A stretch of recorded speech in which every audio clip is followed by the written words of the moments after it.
네. 자, 서울시장 얘기 좀 해볼게요. 네. 지금 이제 10몇 분이죠? 여야 다 합치면 12분입니까? 그렇죠. 이혜원 의원 빠져가지고 빠졌어요? 줄었나? 예, 불출마 선언했죠. 아 그래요? 예, 중단한다고.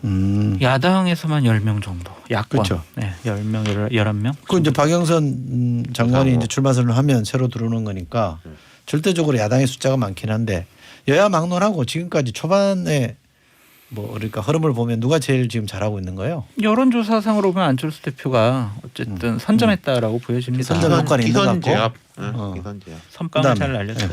선빵.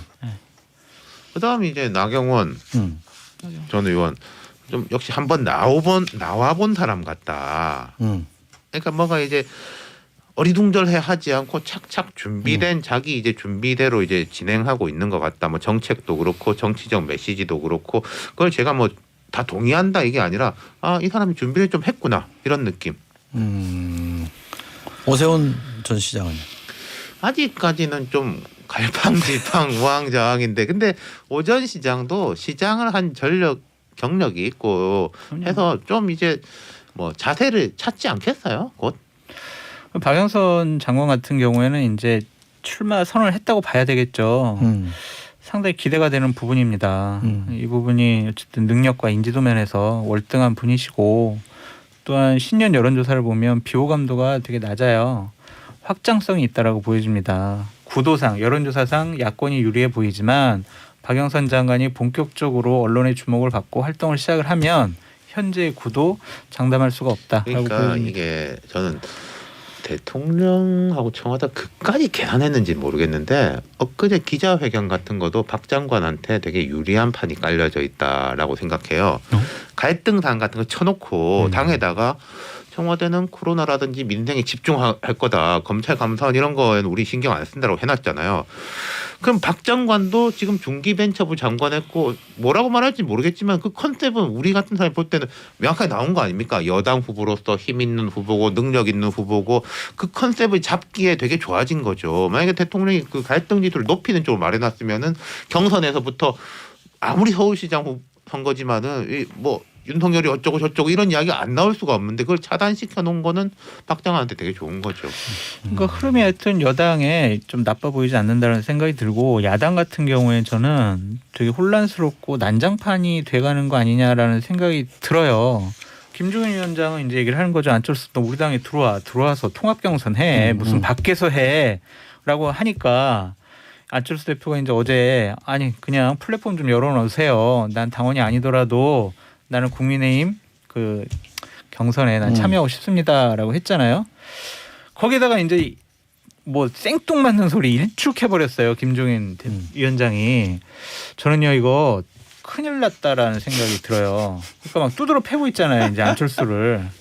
김종인 위원장도 패고 당에 있는 의원들도 패고 안철수 대표랑 같이 일했던 우리 윤태곤 시장관님 같은 분도 이런 분들도 이제 안철수 대표 비판의 목소리를 많이 하는데 잘못하면 감정을 상할 수가 있다. 저는 네. 비판 안 했는데요. 뭐 일부러 그렇게 해석하는 건 아닌데 지금 야권에 계신 분들은 하도 선거 져가지고 네. 너무 쫄아 있는 것 같아요. 아이, 그럴 필요 없어요. 근데 이제 이런 거 같긴 쫄아요. 해요. 처음에 이제 야권의 사실은 일방적인 흐름이었지 않습니까? 청와대도 안 좋고 해가지고. 근데 선거는 계속 그렇게 갈 수 없잖아요. 그럼요. 지금 이게 좀 빠질 때 됐고 그럼. 여권은 좀 정비를 해가지고 그렇죠. 좀 올라올 때가 됐고 이 네. 흐름들이 이제 교차하는 거죠. 아니, 그래서 자, 제가 그런데요. 네.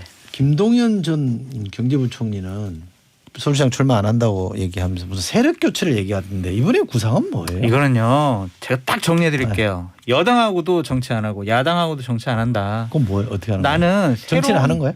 아니, 대선 후보로 가겠다는 길이죠. 어제 새 판 짜겠다. 새 플랫폼 만들겠다 이거잖아요. 기존 정당하고는 정치 안 하고 나는 내 나름대로의 독자 영역을 구축해서 대선 후보로 출마하겠다라고 거예요? 선언한 것으로 보여집니다. 그래요? 그래서 맞죠? 이번에 맞다고 해주세요. 예. 아니 그러니까 아까 제가 무슨 말 하려고 했냐면은 지금 이제 안철수 대표가 그 개방형 플랫폼으로 들어간다 했잖아요.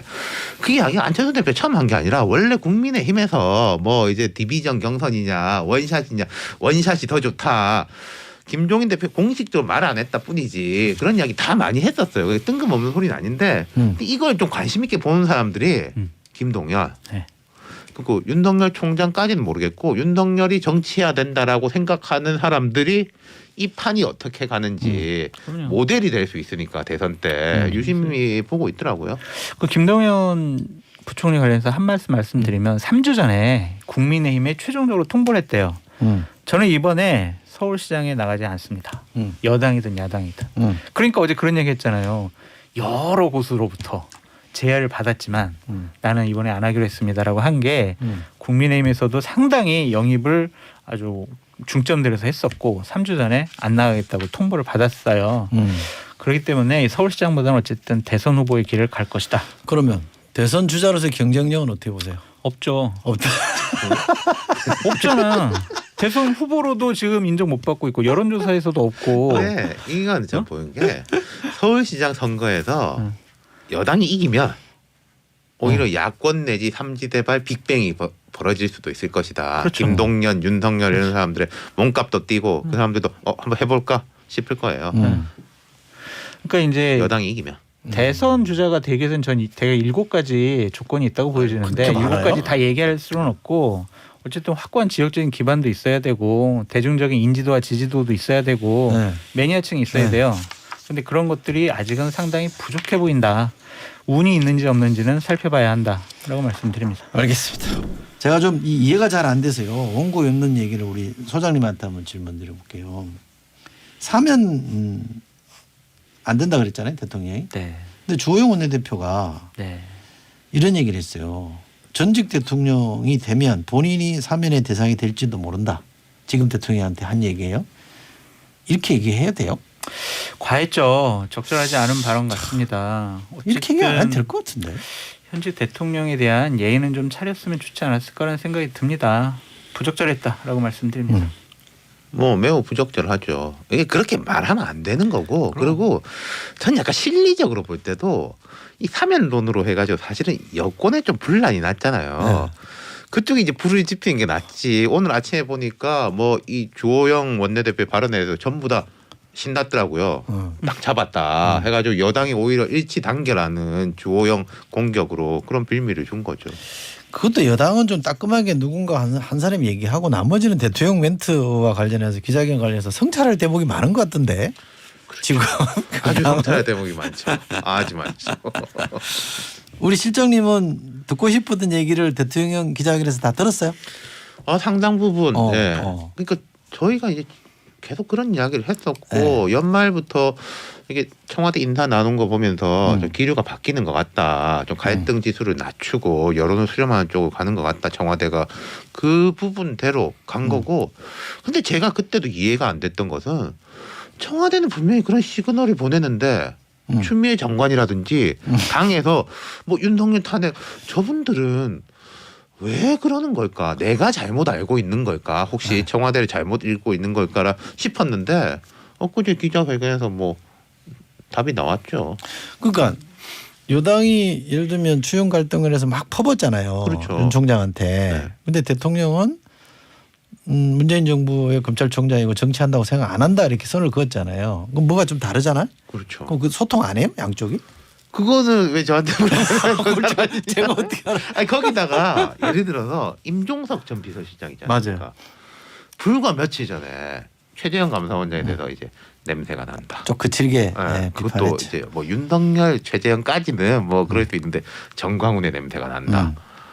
대통령께서는 엊그저께 감사원은 뭐 하고 있는 거다. 뭐 정치적이라고 생각하지 않는다. 그랬단 말이에요. 그러니까 이래서 야당 일각에서는 헷갈리게 해서 야당. 이런 식의 얘기를 하는 거죠. 그러니까 대통령께서 신년 기자회견이니까 좀 사실대로 말씀하지 않으신 게 아닐까. 본인은 좀 선한 이미지를 계속 가져가시려는 것이 아닐까.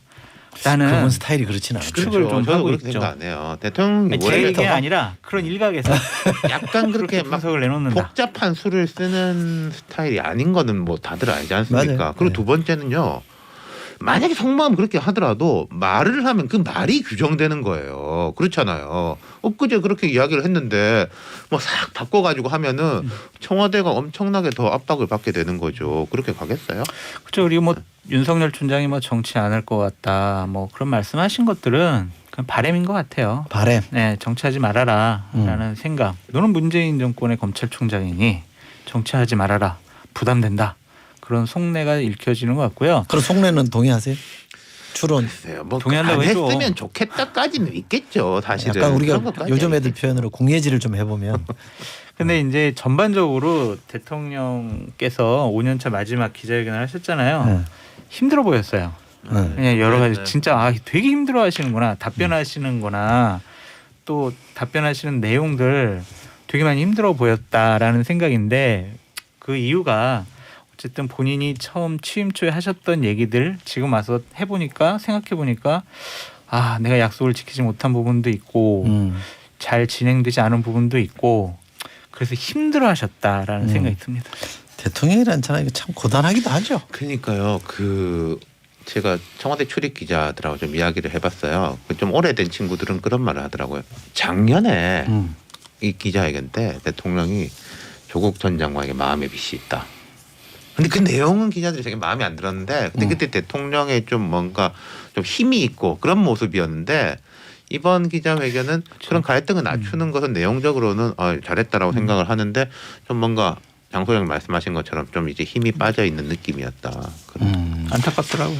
노영민 전 청와대 비서실장이 라디오 인터뷰하면서 윤 총장이 퇴임 후에 정치할 거라고 생각하지 않는다. 예.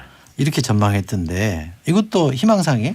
그렇게 봐야죠. 되게 이제 여권에 부담이 되는 인물이 돼버렸잖아요. 현직 검찰총장 상태에서도 부담되는 인물이고 7월 24일 임기 끝나고 그냥 자연인 일반인으로 돌아가서도 이 정권에게 끝까지 대선 때까지 부담스러운 인물일 것 같아요. 정치를 하든 안 하든 대선 후보로 출마하든 안 하든 끝까지 힘든 후보이기 때문에 그래도 정치를 안 하는 것이 부담감을 더 줄이는 것이다라는 생각이 듭니다. 근데 저는 그 생각도 드는 게요. 그 대통령이나 노영민 전 실장이나 그 뭐라고 답을 할 거냐. 속으로 어떻게 생각하든지 간에 그 말밖에 할 수 없는 거 아니에요? 정치할 것 같다 이럴 수도 없는 것이고. 근데 비판은 할 수 있는 거 아니에요? 정치적 행보를 읽힐 그런 여지를 주면 안 된다. 근데 이런 이제 정도는 그런 얘기할 수 있잖아요. 부분은 추 장관이라든지 이쪽에서 워낙에 말을 많이 했으니까 더 보탤 필요가 없겠죠. 그 같은 얘기인지 모르겠는데 대통령이 그렇게 생각하는데 추 장관은 왜 그런 거예요? 도대체 누구 말 듣고 저런 거예요? 그게 이런 것도 조금 있는 것 같은 게요. 감정이 쌓여야 되나? 앞으로 문재인과 문재인 지지층의 약간의 분화 내지는 거리가 조금 이렇게 있어지는 거 그리고 이 말하자면 핵심 지지층 강성 지지층을 둘러싼 이제 여러 정치인들의 각축전 내가 이제 그쪽을 이렇게 좀 이렇게 해보겠다 그래서 그 정치적 기반으로 삼겠다 그런 것들도 나타날 것 같아가지고 저는 정말 추 장관의 장관 퇴임 후가 매우 궁금합니다. 왜요? 아니 그분이 그러니까 좀 강성 지지층을 이렇게 소구를 해가지고 막 이게 세게 이야기를 할 거냐. 예컨대 대통령이 이제 엊그제 그렇게 말씀하셨고 그럼 이제는 다 감을 잡았잖아요. 당은 전반적으로 좀 대통령에 맞춰갈 거 아닙니까? 당분간은. 그럼 그 왼쪽 공간이라 해야 되나? 그게 좀 비어 있잖아요. 그럼 추 장관이 거기다 깃발을 탁. 또 당대표 나오는 거예요 그럼? 아니 근데 당대표? 이른바 그 친문들 중에 유권자를 말할 때요. 친문들 중에 인이라고 부르는데 그분들이 인이의 뜻과 다르게 가서 누군가를 지지할 수도 있어요. 그 해석 투쟁이 있는 거죠. 속마음은 그러하다라고 이제 이야기하기 옛날에요. 이게 되게 옛날 이야기인데 그 막스 있잖아요. 칼 막스. 막스가 만년에 그런 말을 했다고 해요. 나는 저들이 말하는 막스주의자가 아니다. I am not Marxist라고 그랬죠. 네. 예. 그러니까 그 막스 내가 진짜 막스 더 잘한다. 그분의 뜻은 이거다라고 하는 사람들이 하도 많아가지고 막스가 그런 이야기까지. 시골에 가보면 서울에 안 가본 사람들이 서울 더 잘 아는 것처럼 그거 같은데 저는 하여튼 이게 꼭 드리고 싶은 말씀이 있어요. 저는 윤석열 총장이 정치를 하길 바라는 사람이에요. 저는 하면 안 된다고 봐요. 그러니까 저는 하길 바라는 사람인데 정치를 본인이 하겠다고 생각을 하고 있으면 저는 검찰총장직을 임기까지 채우는 것은 부적절하다는 생각이 들어요. 왜냐하면 앞으로 검찰에서 검찰총장이 결정해서 상당히 많은 사건을 수사하게 될 거고 여권과 관련된 직권 세력과 관련된 수사도 많이 할 건데 정치적인 오해와 공격을 받을 수가 있다라고 생각이 들거든요. 1차원적으로 보면. 맞아요. 그러면 그런 부담감을 갖고 정치를 한다라고 계획하는 것 자체가 너무나 정치적이다. 나쁘죠 그건. 네, 검찰총장이 정치적이어서는 안 된다라는 생각이 듭니다. 그래서 정치하는 것과는 별개로 한번 고민을 해보실 때가 곧 오지 않을까라는 생각이 듭니다. 그 대통령 기자회견에 대해서 하나 더 이야기해도 돼요? 아니 나 총장 얘기 잠깐만 하고. 네. 넌 전 총장이 최소한 총장 임기 마치고 뭐 네. 중간에 그만두든 임기를 마치든 간에 최소한 한 5, 6년을 안 해야 된다고 봐요. 미국도 그게 맞죠. 현역에서 물러나면 7년 동안 국방부 장관 못 시키게 하잖아요. 차기를 노려야 된다는 이 컨텐츠. 그게 맞는데 아니 나는 그거는 뭐 강제할 수는 없다고 봐요. 그게 맞는데요. 근데 여론조사가 나오잖아요. 아니, 여론은 국민의 아니라 지지를 받고. 뭐라도 본인이 그렇게 중립을 외쳤고 임기제의 취지가 그거라고 했으면 저는 뭐 대통령 안 하면 어때요? 아니, 근데 떠밀려서 할 수도 있는 부분이니까. 우아하게 살면 되지. 우아하게 살기에는 너무 가버린 것 같아요. 이제. 근데 뭐 여담이죠. 수사 뭐 저 세월호 수사한 거 보니까 엉망이더만. 그런 거나 좀 제대로 하지. 그게 근데 그 엉망인가요? 저는 정말 잘 모르겠어요. 세월호 사회적 조사 특유에서도 보고서를 그 앞에 낼 적에 그 아시죠? 표지가 2개였어요. 합의를 못 봐가지고 1안 2안으로 해가지고 보고서 그렇게 나왔었어요. 저는 그 사참위에 대해 가지고 수사. 아니 거기서부터 수사 의뢰가 돼가지고 한 그러니까 거거든요. 그 수사 의뢰 방향도 중구난방이었는데 이 이야기 좀 어쨌든 그 얘기는 애매해요. 네. 옆길로 새는 거니까 빼고. 네.